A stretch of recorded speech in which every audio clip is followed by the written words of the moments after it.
السلام عليكم ورحمة الله.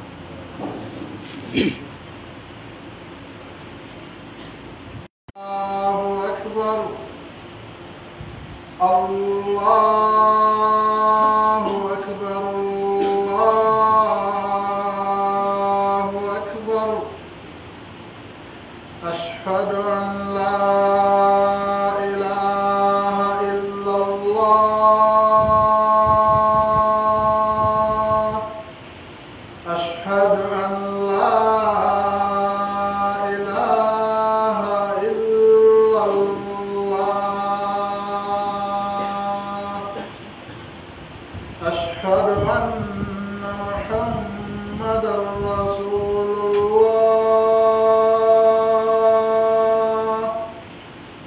أشهد أن محمدا رسول الله.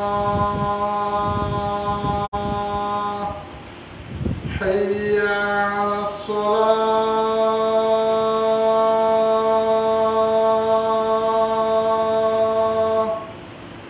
حي على الصلاة.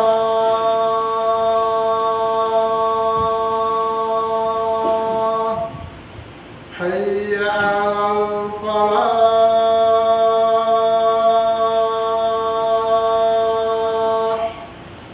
حي على الفلاح.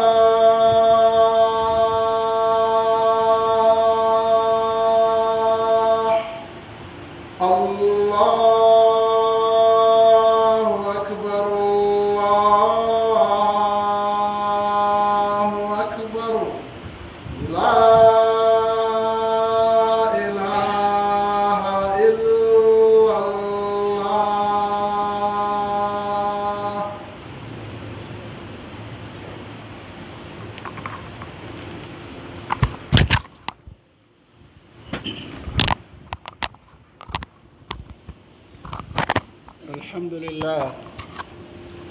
الحمد لله نحمده ونستعينه ونستغفره ونستهديه ونعوذ بالله من شرور أنفسنا ومن سيئات أعمالنا. من يهده الله فهو المهتدي ومن يضلل فلن تجد له وليا مرشدا. أشهد أن لا إله إلا الله وحده لا شريك له وأشهد أن محمدا عبده ورسوله وصفيه من خلقه وحبيبه صلى الله عليه وعلى آله وأصحابه ومن تبعهم بإحسان إلى يوم الدين. أما بعد، يقول سبحانه وتعالى: يا أيها الذين آمنوا اتقوا الله حق تقاته ولا تموتن إلا وأنتم مسلمون. يا أيها الناس اتقوا ربكم الذي خلقكم من نفس واحدة وخلق منها زوجها وبث منهما رجالا كثيرا ونساء واتقوا الله الذي تساءلون به والأرحام إن الله كان عليكم رقيبا. يا أيها الذين آمنوا اتقوا الله وقولوا قولا سديدا يصلح لكم أعمالكم ويغفر لكم ذنوبكم ومن يطع الله ورسوله فقد فاز فوزا عظيما. يتي الله سبحانه وتعالى هانو دو يتede jonnemaji mawɗi huuɓuɗi heewuɗi en seedi ke ala reweteɗo e gonga si wona o allahu kanko tun hawtodiɗo o alanama. en seedi ke wondemo Muhammad ibn Abdillah ko jiyaɗo makko ko nelaɗo makko. o timmini nulal ngal, o laaɓani mofte ɗen, o haɓani diina Allah kan hama en nden tawimo e hoore mum. ɓaawo muɗum e wasodiri wasuye Allah on subhanahu wa ta'ala ka aramɓe ka sakkitiɓe. ɗulle ko kulol Allah subhanahu wa ta'ala. kulol Allah ngol no danda jiyaɗo on ka hoore leydi ɗo, ittanamo andeji ɗin, ittanamo mapaji ɗin, wo dandoyamo kadi ka darngal, dandamo lette, dandamo hersa, okkamo hoolare, okkamo malal. ngol kulol Allah ɗo woni dakamme dewal ngal fof. kala ko Allah subhanahu wa ta'ala yamiri jiyaɓe ɓen ko fi ngol kulol Allah ɗo yo ngol heɓo. tawde Allah subhanahu wa ta'ala o hato jina e dewal ngal kangal tigi si jiyaɗo on waɗi dewal ngal ko kanko jeyi ko kanko woni ko hettata ko o juuli kon ko kanko jeyi ko o hoori kon ko kanko jeyi ko o hirsi kon ko kanko jeyi ko o zakki kon ko kanko jeyi moƴƴere wonde o waɗi ko kanko hettata kadi ko kanko jeyi ko kanko hettoyta ka Allah subhanahu wa ta'ala idan si tawi ngal dewal ngal subhanahu wa ta'ala farliɗo e hoore ma ko nafa ma an jiyaɗo on koko okke teddungal ka aduna ɗo ko okke fewtere e ɓuttu ka hoore leydi ɗo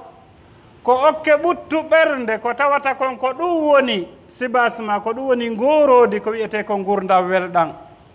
gurdam welɗam wona ɗuɗugol jawdi ndi wona moƴƴugol coñci ɗi wona ɗuɗugol ɓiɓɓe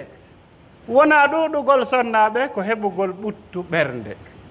ko on ɗum okkata ɓuttu ɓernde ko dewal ala bi dhikrillahi tatma'innul qulub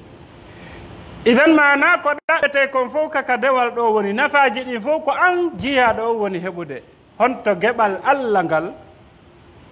e an ko wonɗa e waɗude ko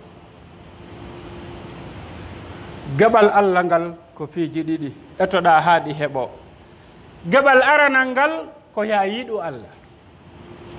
sa yiɗi Allah ɗum ɗo hewtaymo amara noon kadi hay hunde ko waɗanta Allah ɓuri ya yiɗumo hulamo si ɗum ɗo heɓaki e juuɗe ma haray hunde ala ko waɗanamo a darnantamo suudu o hatojina e mum a ño'antamo dolokke o hatojina e mum a sodantamo oto o hatojina e mum ko ɗaɓɓi e ma wo ko ya yiɗumo hulamo idan an oɗo jiyaɗo ko wonta saabu giggol ngol kon ko ɗi nemaji ɗi Allah subhanahu wa ta'ala nemini ɗo e hoore maɗa nemaji ɗi giɗi ɗuuɗi fi kala wullitagol jiyaɗo on no heewi neɗɗo on ko o wullitoto kon no heewi tawde o yiyata kanko ko o marani kon hoore makko koko o heɓali kon o yiyata si tawi neɗɗo ko diina tun o jangi o yiyata nema ko woni e jangugol diina ko yiyata ko njulajo o marito kon cuuɗi e otoje o himmana ɗum ɗon o inna min kam mi heɓali ɗum ɗo so yi janguɗo gandal ko yowodiri e aduna kon e darajaji mum ma e poste ji ɗi o jogii hande ko o ministre ma ko o lanɗo ma ko o goɗɗum go enna min kam mi heɓali ɗum ɗo tawa ko ɗum ton o sunani hara ɓen ton kadi no suni ko o woni kon neɗɗo faamuɗo diina no huurude rewa Allah subhanahu wa ta'ala harale ko kanko ɓuri ɓe idan diyaɗo on o heɓata ko yonatamo say wo harayi no woodi ko o mara kon ko ɗum ɗon o hatojini e mum ko ɗum ɗon o woni pooɗanade ko ɗum ɗo waɗata so o ardinali hakkil giggol Allah ngol fuutoraymo sabu yejjitugol nemaji ɗi Allah waɗanimo ɗi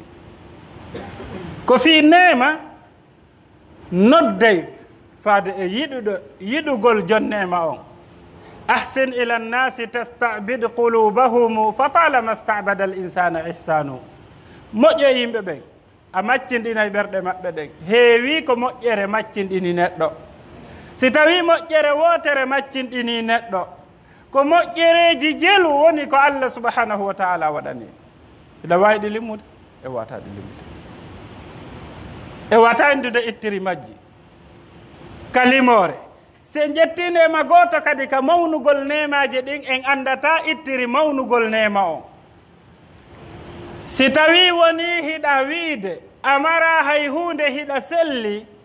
ndaari marɓe ɓen ko jelu woni ittude fi cellal maɓɓe ngal landi bunɗo on simo marno jawdi o wi'ama yi'ugol ko milliard ji dollar so o wakkilloto no wongol baaso o yi'a harana be o yeete awa ɗum ɗo waɗima ɗum ɗo waɗi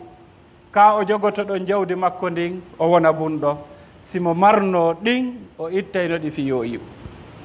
wayi noon siko fiyo o nanu wayi noon siko fiyo o yaltano e hoore makko harana be goɗɗo walla mo ma be docteur jo ara yurnomo si tawi woni waɗanamo sonde si ɗen bawle ɗo yaltama ɗum ɓaawo hoggo newo. idan ɗiɗo fof jiyaɗo on no wondi e mum koko wiyete ɗo laɓɓingol ƴiiƴan wonande ɓe Allah jarribori nawnare bonugol ɓooƴe landeɓe ko muusendi jelu ɓe feƴƴinta e lootugol ɗan ƴiiƴan ɗo e hoore ɓooƴe ɗeɗi ɗe Allah waɗanma ɗen ɗe lootay ƴiiƴan maɗa laawi 32 e nder leerno gaynayi on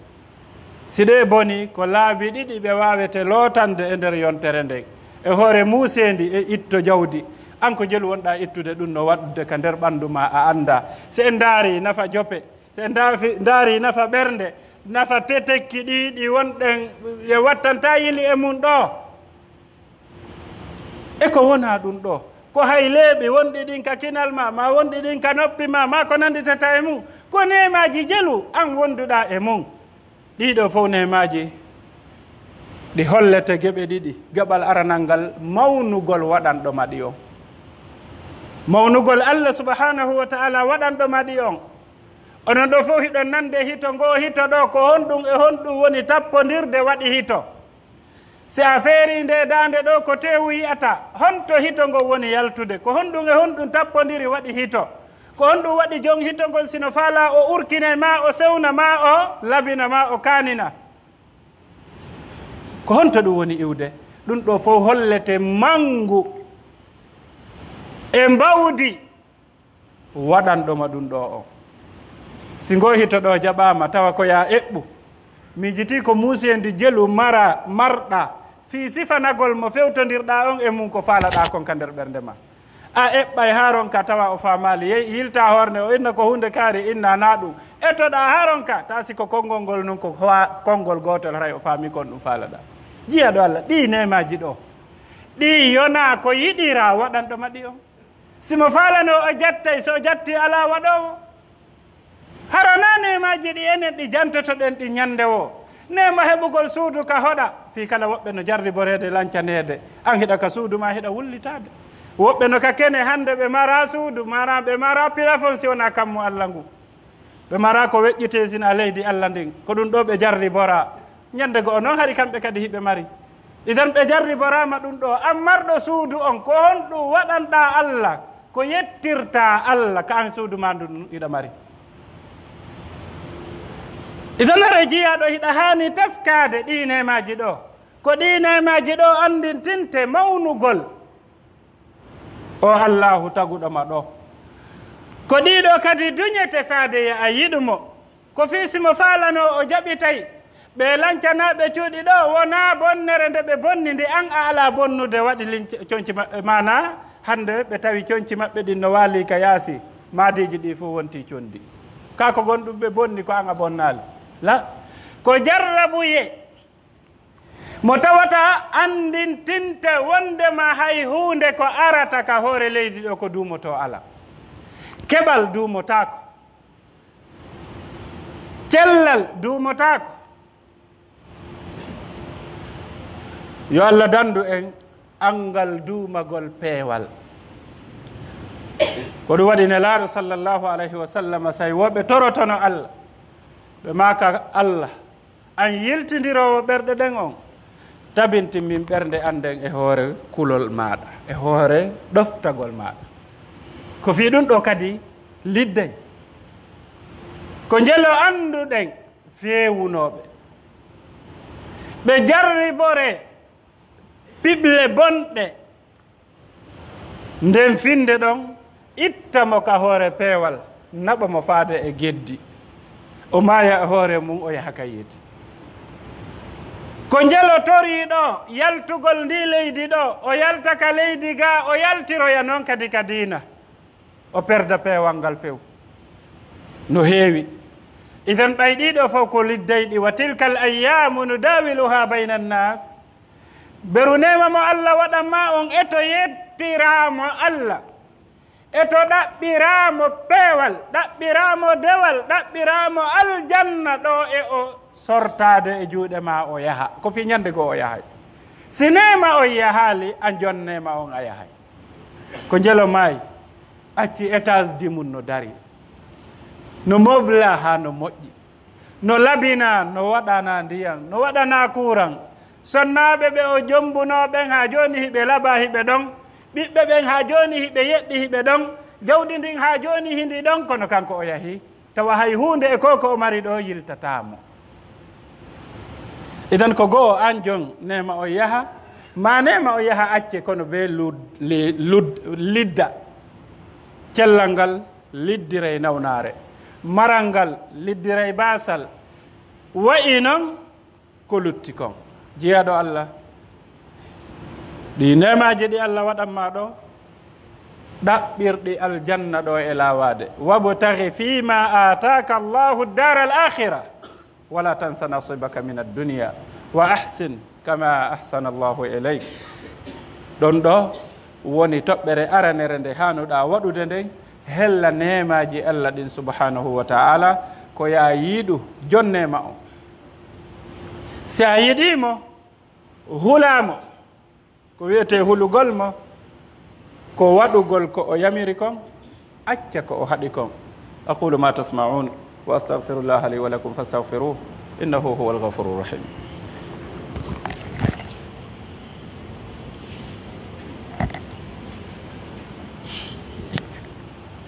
الحمد لله رب العالمين والصلاة والسلام على أشرف المرسلين وعلى آله وأصحابه ومن تبعهم بإحسان إلى يوم الدين أما بعد yetti Allah subhanahu wa ta'ala hanuɗo yettede on waɗuɗo ko himo yettire jon nemaji mawɗi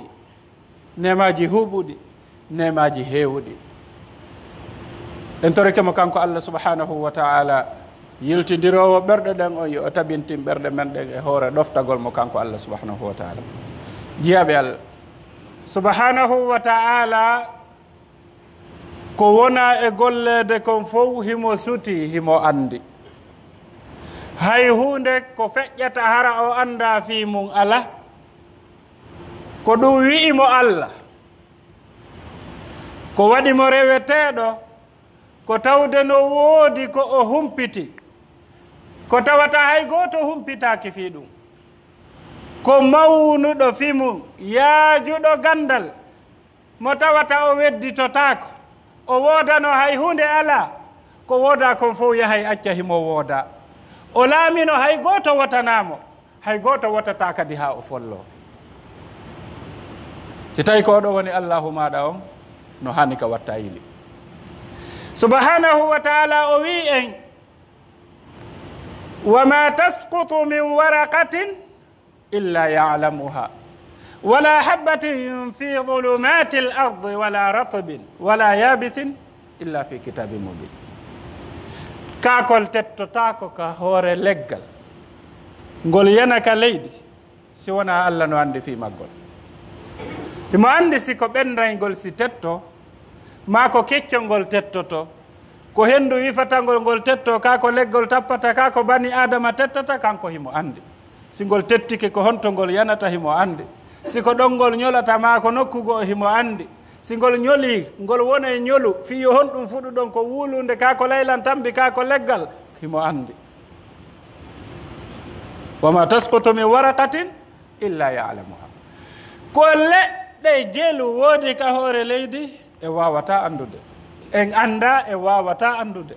leggal gotal ko kaaki jelu mari en wawata andude kanko noon gotol be tettoto ma tasqutu min waraqa e leggal wo leggal min waraqa ɗon andi on ɗon ko shamil wa am mo tawata mara tahsis koko huuɓi ko tawata ittintintake ala ko ittintinimo ala ko kaakol taƴongol yanaka leydi si wona himo ande fi maggol o wiyali kadi ɓendugol o wiyali keccol abbere ala wonde ka niɓe leydi ka nder leydi wona ko hecciɗi wona ko yoori si wona himo andi fi mum no winda wona wondema ko himo andi tun no winda kadi no ka lawhul mahfuz o gando wa'uɗo ni o tawata abbere wonde ka nder leydi enen si ndiyam ari en yiyay tun no fuɗa goto miijotanoko no sanka ɗon ɗuma ko wulunde ɗuma ko kumba dugula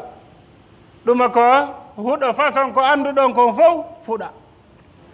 kala fuɗu kun ɗon imo andi fi makko no woodi gabbe ɗe fuɗaali ɗen ɗon no gasa koko aroyta ma ko aritoyta ɗe fuɗata ma ko sanga remuɗen fuɗu ko ɗon kon ɗiya kadi fuɗa ko noon Allah subhanahu wa taala waɗiri gurdan ɗam o annduɗo fi ɗum ɗo hara himo majja fi enen koko fotata ni so andi fi koye kulloyto so koye ɗo si ñungi ɓalewi yalti jemma e nden niwre yahi e hoore fetere ɓaleere himo sutingi fi hingi ɓawli jemma on no ɓawli fetere nden no ɓawli haɗali himo sutingi fi fetere nden no tiiɗi koyɗe ɗen no fanɗi no sewi hingi hayfi haɗali o nani hito teppere maggi ka hoore fetere on hay hunde suuɗakimo on hay hunde suuɗakimo ko enen suuɗitimo ko enen woni jaɓali wonde ka o faala ɗon say wo o yeƴa en fi ndaarugol si en artay yo Allah newinan en artugol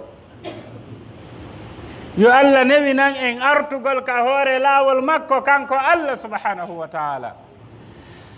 siko aduna perdiri en na hay hunde o aduna ɗo fof ko lannowo o fap o lannay si tawi aduna o lannay en andi hay hunde ko ɓabuɗen e ko heɓuɗen ka aduna luttata e juuɗe meɗen kono si tawi kañum tun yahi enen en luttidi e jeyɗo en on haray bonaali haray perdi waɗaali ko wiyete perduɗo ko yahuɗo ka laahara o heɓuno jawdi ndi heɓanaalimo aljanna ko wiyete perduɗo ko o wulloyta ka darngal o wi'ama agna anni maliya halaka anni sultaniya mo tawata laamu ko o heɓuno nafaalimo hay hunde tawde o rewi raaringu Allah o ɗoftorali ngu Allah o waɗali ko Allah ɗaɓɓi kon e juuɗe makko wallahi jiyaɗo Allah si laamu heɓike tawi kulol Allah ala ley yo en andu ko masibo ɓeydi mo halfinama ñaawore jiyaɓe ɓen haray yo andu o hirsama e ɓaawo laɓi ko fi hon ɗum kala ñaawore nde taƴuɗa ko ñaawitoytende kadi ka Allah Allah walle hara kono Allah faalira noon nde taƴiri si wona ɗum ko masibo mo ɓuɗa e moggo maɗa ɓe tooñuɗa ɓen jonnituɗa tooñe tawi ko kamɓe mari goonga kaka baraji ma iwoyta si ala baraji ko iwa ɓe ƴetta bakkatu maɓɓe on ɓe dewta e hoore ma ɓe jonnunoɗa ɓen ko jeeya masibo mum ko an lorra on ko an ko ɗum waɗi joomiraɓe gande ɓe wi'ayno waajotoɓe ɓen jaabotoɓe lande ɓen wota on jaɓu yimɓe ɓe woɗa on ponka hoore jahannam neɗɗo on no anndi ɗum ɗo moƴƴa o nodda téléphone inno ene kon ɗum wiɗon mi heɓiri ni haray ade noon no ma pi ha aray konno mi gerdata ɓenna waɗu no moƴƴi si moƴƴa ko an waɗoyte ponka jahannama o lumba hay simo anndi moƴƴa ɓay tun an a wi'imo no moƴƴi yen e to inna Allah min ko karamo ko kaarijo wino lan yomi waɗu no moƴƴi anangike kanko o sortike ɗon lutti ko lutti kon kon mbayme wakkiloto waɗede pon ka hoore jahannam hay sina ka hoore jahannam hombo wakkili waɗede pon ka yimɓe ɓen lumbira idan are jiyaɗo Allah wattu yili moƴƴa e alhaali maɗa on andita ko an suuɗi Allah kono an kan a suuɗakimo ko an suuɗitimo kono an kan a suuɗakimo ema andi fima koko wonɗe yiide ɗo e sattendeji e andeji e mapaji sikken taw ha mapoɗen tawde ɗum iwata ko enen hawji ñallal gotal ka Allah ko duuɓi wulure gurdam maɗan ko ɓeri honto si tawi woni ko laamu feƴƴidungu e hoore dundaranke yagal e hoore tooñe e masibo eɓɓidiri beru ngul laamu ɗon ɗum ka Allah ko beru honto no timmi minute inna yawman inda rabbika ka alfi sanati mimma ta'uddun idan ko an sikki ɗum neeɓi mi torike Allah ha neeɓi konko neeɓi wi'ata ɗon no neeɓi ka makko kam ko timma seconde ko an hawji ta hawju nelaɗo maaki jiyaɗo on o jaabi nante du'a makko on fanna manna o hawjaali ɓe landi nelaɗo kon ɗum woni hawjugol ngol ɓe maaki ko sanga o wi'i mi torike ha neeɓi kono ha joni mi jaabinanaka taw si wona no wa'uɗen taw sina enen hawji eɗen hawji kono kadi anditen Allah sanga hoyi o anditay en si satti hay sen toraki ko ɗo woni min ko mapini lankon e hella me en anditata Allah si wona sanga ngaɗi ko ɓuri e hewde ko mo nawni ko sanga o daari nokkel ɗin fof marsali noon so o yaraka Allah si o mapike ko sanga o holli jamaɓe o andi ɓen fof ittay ande kamakko kanko si marsali noon si o holla Allah si tawi ɗamari gueɗal walillahi lmathalul a'la o heeɓi mapa o holli kawtal ngal fof ɓayɓe wallali mo ari o hollima enna a tigi tigi mi yano mi holli ɓeeɗa fi ko mi falanoɗo mi holli ɓeeto e ɓeeto kono ɓayɓen no fof waɗaɗo minni joni ɓer mi holla min baba ma ko mi sakkitotoɗa hollude aɓa hiɗa mari ko ittane ande yahoto ɗum ko an mo tawata on hay an hiɗa andina an woni ittowo ande ka ko ittowo ande la joni noon an a jaɓata ɗum ka ɓiɓɓe ma an hakkude maɗa e taguɗo ma on konno jaɓirɗa ɗum ɗon yo taw ko kanko sakkitotoɗa hollude ande maɗa nde ɗum ɗo ko seede golle men ɗen moƴƴaali wondi gangal hakkude men e Allah ngal tiiɗaali ɓoggol wongol ngol hakkude men e Allah ko teengugol ngol yolba ko fii en mara feere a wi'ay ko ɓay en mara feere wonɗen rewirde Allah ko fii wota jama on hibbu en ko fii e si en maayi wota ɓe ronku en juulude ko fii si geɓe yalti wota ɓe ronku en jonnude a wi'ay ko fii si ko giggol Allah wonnoɗen waɗirde yeetayla si woni ndiyan manki aduna o fof ko hombo waawi toɓinande e ndiyan hay gooto si dépense manki arsike kombo waawi en addande hay gooto si o ɗawi ɓiɓɓe kombo waawi okkude hay gooto so o ɗawi cellal ma o ñaawi lajal no waawi waawuɗo yiltude la kono e hoore ɗum ɗo fof jiyaɓe Allah si e maapike ko mbattoto ɗen noddude wona jama o ko jama o ko mbattoto ɗen hollude ko yimɓe ɓen ko Allah sakkitoto ko wi ko joni ɓay on tigi ha joni on tigi joni mi jonni Allah joni mi jonni Allah hari ko mbo jonnuɗa hari ko Allah jeeɓe Allah no hersinigoy hakkude men e Allah no hersini tawde ko kanko wawɗo on sakkitoto ɗen hollude mapa men kam ko kanko anduɗo on sakkitoto ɗen hollude faale men on ko kanko arsikowo on sakkitoto ɗen torade no hersini Yunus alayhi salam hay goto e men heɓata probléme hewtuɗo mo annabi Yunus a heɓuno on o yalti ka saare o ƴawi e bato yaltugol himo andi lette no jippade kono o hawji o ronki habbade ha patron makko inna yaltu o fokkiti o yeytama lette ɗen no arde o hucciti o yehi o ƴawi ka bato on jaɓali ko fi patron makko newnaali tawi be o buge ka ndiyam o buga ka ndiyam mi sikki probléme ko ɗo hatti yo goɗɗo ƴette e bato buge e ndiyam si ko ɗo kadi hattuno en wiyayno o fubboto ma o hawra e almuhim kono na ɗo hatti lingi ari moɗimo mi sikki haala lanni ko ɗo hatti si ko enen ka solution ji men si yehi goɗɗo bugama e ndiyam lingi moɗimo ɗon lanni ka konde tawno himo hooli Allah fi o bugama ka ndiyam lingi moɗimo o yondinaaki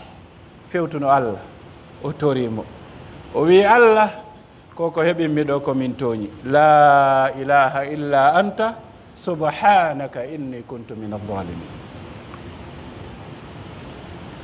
subhanahu wa ta'ala yamiri lingi moɗungimo ngin tuttumo ko fi honɗum sabu ko o wi'i kon la ilaha illa Allah la ilaha illallah ko sabu ngol konngol ɗo sabu tawde ko Allah o adi anditude tawde himo wowno kadi andude himo anduno Allah adi nden ñande himo anduno Allah adi nden ñande himo wowno jantade Allah adi nden ñande o maapi o fewti Allah taho o fewtali hay gooto Allah wi'i lingingin tuttumo kanko Allah o wi'i en ka deftere makko falawla annahu kana min almusabbihin la labitha fi batnihi ila yawmi yubathun sinano ko o subum hinonno ko kono ɗon ko ka nder lingi tun la kana ko fi ko feƴƴi falawla annahu kana min almusabbihin la labitha fi batnihi ila yawmi yubathun si tawino ko nden ñande tun o wowluno haɗatano hay si o yaafama ko o bonni kon kono o yaltatano ko ɗon wonayno gaburu makko ndu Firaun wowli sifa ko o wowli kon e sa'i fewndo ka o wowli ɗon kono hari kanko hewta ɗon tiiɗude ko fi hon ɗum o ardu e Firaun e Musa ari lumbi hakke ko tawi no ngalɗinimo no oya lumbiri noon ɓay oya no jogii la ilaha illallah ko wownoɗo jantade inde Allah o hewtu tum baaru on feeri o feƴƴi o habbi o lumboytagoy ɗum woni sabu woto ɓe ukkodirka nder caangol ɓay Allah kanko ko gollata kon fof ko hikma hay hunde ko woni hasar ala koko eɓɓana taynayo Fir'auna ukko nder ton kanko ko o yolotoɗo oya yolotako ɓe fof ɓe jillaka nder caangol ton o dari taw o sikkiti taw si o yaltoyay taw si o yolotako o dari taw ha ɓe fof ɓe yalti kanko e yimɓe makko ɓen fof ɓe lumbi ɓe lumbi enen kadi mahi so o ukki ɗaw watti o yooli o wi hon ɗum amantu annahu la ilaha illa alladi amanat bihi banu israil mi gonɗini ala reweteɗo si wonamo banu israila gonɗini o idan kankade o wi la ilaha illa llahu ka o wowlali o wowli Allah subhanahu wa ta'ala wimo on ɗum al'ana ko joni noon ndare o to kon ɗum o wi falawla annahu kan kanko law warimo wowno wowlude Fir'auna noon ko hande go'o kono ɓay o wowli ko hon ɗum Allah wi o noddali konu makko ngun kanko Fir'auna o noddali Haman o noddali goto e ministre ɓe makko e walloɓe makko ko Allah o noddi Allah wi ɓay a noddilam min a noddali ɓe wowɗa noddude ɓen mi danda e ɓandu ma ndu al yawma nunajjika bi badanika litakuna liman khalfaka aya si la ilaha illa Allah na fi Fir'auna kefere on fi o wowli nden ñande nde o maapino o anditi Allah dandi ɓandu ndu ñolali ha ka woni ɗo ni hindu wooda duuɓi guluji jelu duuɓi guluji jelu ndum ɓandu no wooda gilgi ñamali sabu ko Allah wi'imo kon ɓay o wi'i la ilaha illahu o dandaymo la ilaha illahu dandimo ɓandu ndum si an julɗo on hiɗa wowno wi'ude la ilaha illallah si a tampi a wi'i la ilaha illallah hara a lorroto la wallah idan konngol ngol gongali taho ka ɓerɗe men sina ɗum ngol nafata ɓeya fo enen ngol ronka en nafude o to o ƴawi o daɗi ɓandu ndu wo wonki kiwo wa arsalnahu ila 100,000 aw yazidun o nulta kadi e nden saare ɗon Allah okki yimɓe saare nde yoɓe tuubo Allah yaafoɓe lette ɗe rutte kamɓe tu ruttana lette o arti o waajiɓe ɓe rewi Allah ha lajal hewti ɓay be ɗum ɓe hooti ka Allah subhanahu wa ta'ala Allah no weltaniɓe yo Allah weltano en so ƴettitay idan ara jiyaɓe Allah ko fala ɗen andintinde wondema masiboji ko marɗen kon andeji ɗi marɗen ɗin lorraji ko wi'uɗon hiɗen mari kon probléme men o wona jeyɗo ɗi on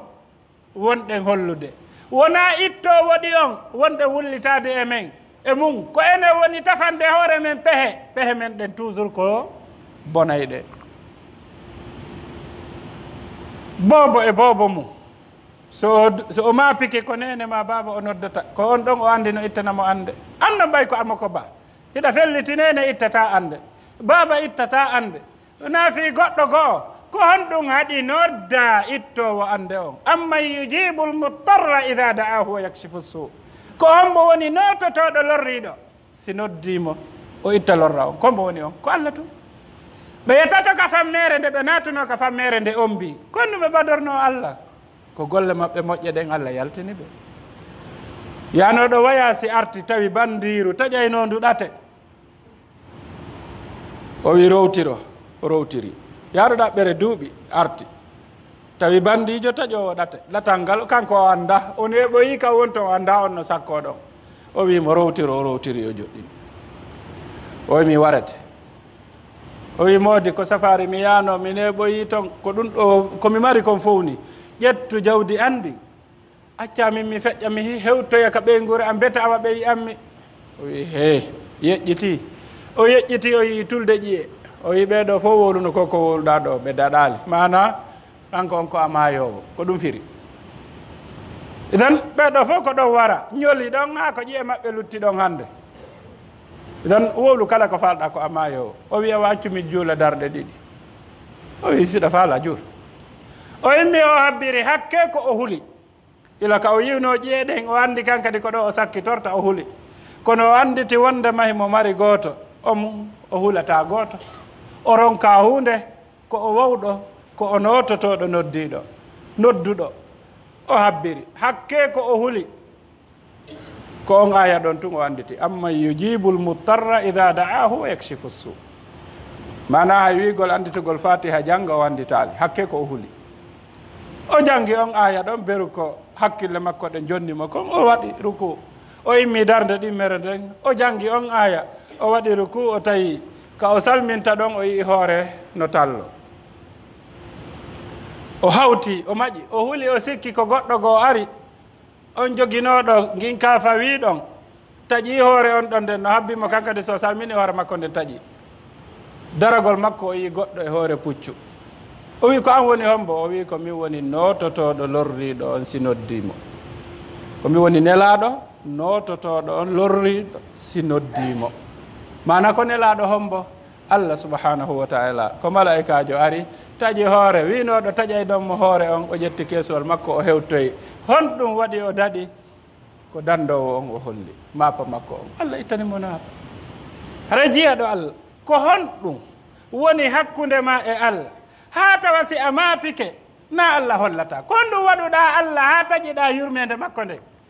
ya ayuha alladina asrafu ala anfusihim la taqnatu min rahmatillah inna allaha yaghfiru dhunuba jamia innahu huwa alghafuru rahim kono yo fantimɓe e hoore mum waɗugol bakkatuji tawon taƴo yurmede Allah nde jiyaɓe Allah leydi men no wayi ɗo ni hiɗen maporitiiji ɗin fof ko honɗum haɗi fewten Allah subhanahu wa taala en tijji o ronku o wawata o mara ko honɗum haɗi fewtenmo toroɗenmo ko honɗum haɗi laɓɓinen ɓerɗe meɗen fewten Allah subhanahu wa taala awa goto men ɓe no miiji ka ɓernde mum ko kaaniye ma hiɗen jikki Allah ka kaani ko waɗata noon yo goɗɗo jikku Allah ka kaani ko golle makko kaanuɗe ɗen nelaaɗo sallllahu alayhi wa sallam suɓindinama on ɗum aduna e lahara kanko tun landa siɗa faala min ƴetta wonkikin siɗa faala min acca ɗon kono o suɓino ɓay o suɓindinama ko Allah o suɓi si enen ɗo fof hande e landama maygol ma wonugol hara kon ɗo jaɓotoɗe ko honɗum firi maygol ko yahugol ka Allah Allahu alladi khalaqakum thumma razaqakum thumma yumitukum thumma yuhyikum thumma ilayhi turja'un idan si tawi ka Allah wonɗe yaade mo wiyama ɗo mahin ka bemma si ɗum satti haray o bonnamo bonnere haray mo bonni ton bonnere sina ɗum mahin ka ma ɗum satta mahin ka Allah fa firru ila llahi jamia mahin ka Allah wi o dartu hoorema heɓɓito noon ɗo e lawade ɓay ko kanko tun mari woni yaafotoɗo bakkatu ko kanko tun woni yaafotoɗo bakkatu ala goɗɗo goo wawɗoma yaafade sina kanko Allah subhanahu wa taala so yaafiki kadi ala nanguitirowo ma idan hara jeyaɓe Allah ɗo mo toɓɓere nden ko ɗiɗi etoɗen yiɗen Allah etoɗen huulen Allah si en heeɓi ɗi ɗiɗi en heeɓi aduna moƴƴo en heeɓi lahara moƴƴo si en salike ɗi wallahi ko gurdam ɓittuɗam heɓeten wa man arada an dicri fa inna lahu maishatan danka jeeɓe Allah ndaare ngalu ko Allah waɗani en ka nder leydi ndaare ngaluuji ko Allah waɗani en ka nder leydi ndaare ibi honde tuma jawle no ƴettede yaltine ha joni hiɗe ɗo hiɗe wooda ndiyan ko arata yimɓe ko wooda hakkille ko wooda si goɗɗo hande lancanama jawdi mum fof lebbi ɗiɗi hitande duuɓi ɗiɗi o hetti jawdi ɓuri ndi o marno ndin ko faamu ko peewal ma ɗum ko haqqille ɗe Allah waɗanimo ka njula yaagal tawata hay arɗa ɓoruɗa ko o jogii kon fof so heɓi poore sakum gotum so yeeyi kunɗo o heɓay ɗiɗo so yeeyi koyɗo o heɓay jowoy so heɓi koyɗo seeɗa ni o hettiti kadi jawdi makko ndi ko mbo hokki ɗum ko Allah subhanahu wa taala goɗɗo jawdi makko fof suma haɗata o heɓa kadi o ñaama o yara o ɓorno jawdi mana suudu makko lance hatta o darna wondugo o enen en andi tanta Allah ɗi nemaji ɗo yettenmo weltanoɗenmo yiɗenmo se waɗali ɗum ɗo haray ko honɗum habbiɗen ko gurdam ɓittuɗon ko lette muusuɗe ko jarrabuye arowo ko nafi ɗo fof wonta lorra yimɓe saba laqad kana lakum laatanike o misal ka qissa tasakuye e homɓe yimɓe saba jannatani an yamin wa shimal gese gawo ɓe soña ɓe ñaama ha ɓe haara ɗo yo ɓe yettunemaji ɗin ɓe yeddi Allah wi hon ɗum fa baddalnahum bi jannatayhim jannatayni dawatay ukulin khamtin wa aslin wa shay'in min sidrin qalil dhalika jazaynahum bima kafaru wa hal nujazi illa al kafur idan mo okkama nema o yettali o ɓeydanama o yettali o ɓeydanama o yettali yo tijjo ka lurlde ñande no lurral ngal ari ko ha ka yiite yo Allah dandu en idan jarrabuyeji ɗin ko ɗi waɗirta ko fiyen andi to Allah no jeeyi en ko nawnanta ko fiya andu cellal na ko duumi ko luɓal ko wasanta wonde ma weeleɗa ko ya andu wonde ma arsike wona ko duumi ko luɓal kono noon arsike ma on a heɓay mo simaya goɗɗo ari uni e ngayka ɓe ari ɓe ƴawnimo ko ɓe ƴawnimo ɗon tawi ka o uni ɗo no ko foche jasanoɗo fi hurgo ɓe addanemo ɓiraɗam ɓe yaɓe tufoye goloria ɓe addi ɓe hokkirimo o yari woni o hetti hakke ɓe wi joni no mahin hoote ka o immoto ɗon o ɓorti o yani nder ton o maayi ɓay hari ko ɗon o maayayno hanno o maaya ka laawol aranol hari ɗan ɓiraɗan ɗo ko arsike makko o maaya ɗan lannaali hari ɓiraɗan ɗan ko arsike makko kaka ngayka ɗon o maayata ko liɓal ngal waratamo ko honɗum waɗi aranal ngal o maayaali hari arsike on no lutti tawi be o ƴawne o yarne ɗan ɗon noon si o yana o maaya ɓe jippi ɓe ƴawni tawi ko fure ɓe wattinoyi jiyaɓe Allah hay gooto jogaaki arsike maɗa o hay gooto jogaaki lajal maɗa ngal arsike ma on a hendotomo mo lanci cuuɗi ma ko jogiɗa kon fof si Allah no muuyamma temedere a darnayi ɗi kadi ta ɗum ma pine ta ɗum anini e to tun an e Allah hara ko on jaati hara bonali hakkunde ma e Allah kala ko goɗɗo waɗuma si an e Allah hiɗo moƴƴintini on haɓa haray affaire daali si ko ga wonɗa himo foduma nema si a yahuka makko ko woni ton kon ɓuri moƴƴude ko woni ton kon ɓuri moƴƴude ko ɗum Allah subhanahu wa ta'ala yewti en yo Allah tabintin en e hoore l'islam yo Allah tabintin en e hoore iman yo Allah okku en kulol Allah subhanahu wa ta'ala yo Allah waɗu en anditoɓe nemaji makko ɗin yo Allah waɗu en yettoɓe nemaji ɗin wota Allah waɗu en maccuɓe aduna kurkantoɓe aduna yo Allah waɗan en jawdi ndin ko ittiren ande e ko ittiren heege e ko heɓiren aljanna ka makko kanko Allah subhanahu wa ta'ala yo Allah waɗan en jawle men ɗen ka newe wota o waɗan en ɗe ka ɓerɗe yo hebbini ɓerɗe ɗen kulol Allah subhanahu wa ta'ala o hebbinira ɗe yiɗugol Allah subhanahu wa ta'ala e yiɗugol ko Allah yiɗi kon e yiɗugol ɓe Allah yiɗi ɓen أنيقول كو الله أنيكم أنيقول بالله أني بين إنه ولي ذلك والقادر عليه. اللهم أرنا الحق حقا وارزقنا اتباعه وأرنا الباطل باطلا وارزقنا اجتنابه ولا تجعله ملتبسا علينا فنضل يا أرحم الراحمين يا رب العالمين. وصلى اللهم وسلم على محمد وعلى آل محمد كما صليت على إبراهيم وعلى آل إبراهيم وبارك على محمد وعلى آل محمد كما باركت على إبراهيم وعلى آل إبراهيم إنك حميد مجيد. سبحان ربك رب العزة عما يصفون وسلام على المرسلين والحمد لله رب العالمين. قوموا إلى صلاتكم يرحمكم الله.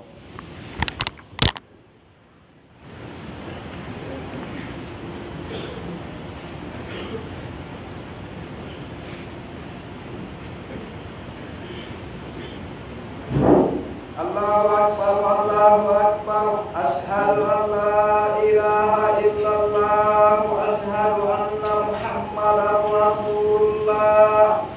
حي على الصلاة حي على الفلاح قد قامت الصلاة قد قامت الصلاة. الله أكبر الله أكبر لا إله إلا الله.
عليكم ورحمة الله. السلام عليكم ورحمة الله.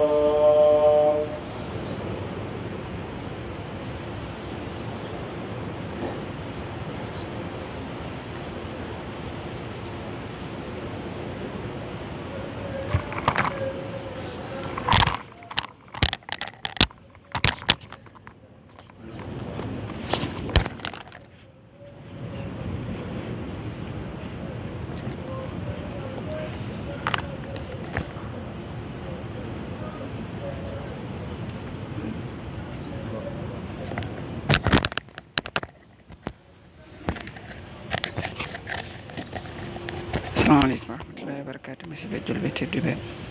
hay kon tirrawo dan rawrango islam hay sidon na feje ko musidɗo mom Ibrahim marilare konne tingolom ha ton kala ton jimɓe yugol ɗiɗo ka YouTube ɓe hay ka YouTube ma ɗon ka Google ɓe winda Ibrahim marilanam.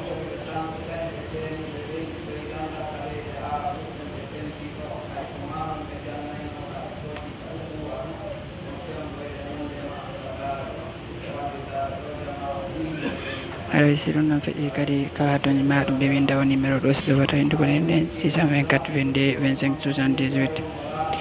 haray kala toon jimɓe hawrugo yiidu tawe ko kadi groupe uji ɗertoji docteur Muhammad wolɓin ka telegram e ka whatsapp hay ɓe wawi ƴettugol o numéro ɗo 600 plus 224 624 22 25 78 maɗum plus 224 664 41 23 77 haray ko annete ko ɗum joni. Assalamu aleykum wa rahmatullahi wa barakatuh.